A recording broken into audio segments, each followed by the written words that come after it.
தெலுங்கானா மாநிலம் ஹைதராபாத்தில் நகைகளுக்காக வீட்டு உரிமையாளரை கொலை செய்த இளைஞர்களை போலீசார் கைது செய்தனர்.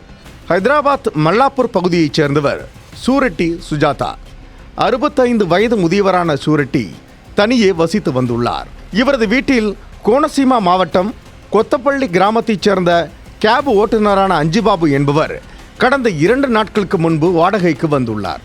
தனியாக இருக்கும் சூரெட்டியிடம் உரிமையுடன் நெருக்கமாக பழகி அவரது சொத்து விவரங்கள் மற்றும் தங்க நகைகள் இருப்பதை தெரிந்து கொண்ட அஞ்சுபாபு அதனை கொள்ளையடிக்க திட்டமிட்டுள்ளார்.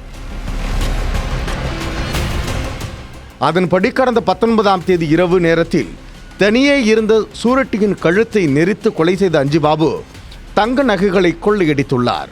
யாருக்கும் சந்தேகம் வராமல் இருக்க டிராவல் சூட்கேஸில் அவரது உடலை வைத்து பூட்டியதோடு உடலை அங்கேயே விட்டுவிட்டு சொந்த ஊருக்கு சென்றுள்ளார்.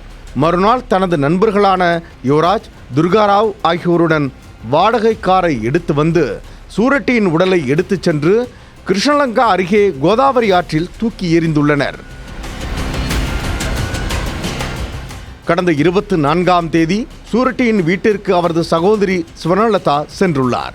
வீட்டில் சூரெட்டி இல்லாதது கண்டு அதிர்ச்சியடைந்த அவர் போலீசில் இது குறித்து புகார் அளித்துள்ளார். இது தொடர்பாக வழக்கு பதிவு செய்த போலீசார் அந்த பகுதியில் இருந்த சிசிடிவி காட்சிகளை ஆய்வு செய்ததில் சூட்கேஸில் அஞ்சுபாபு அங்கும் இங்கும் அலையும் காட்சிகள் சிக்கியுள்ளது. அவரது செல்போன் சிக்னலை பின்தொடர்ந்த போலீசார் ராஜோலு மண்டலம் அருகே அவரை கையும் களவுமாக பிடித்தனர். அவரிடமிருந்து தங்க வளையல்கள், தங்க சங்கிலி ஆகியவற்றை பறிமுதல் செய்தனர்.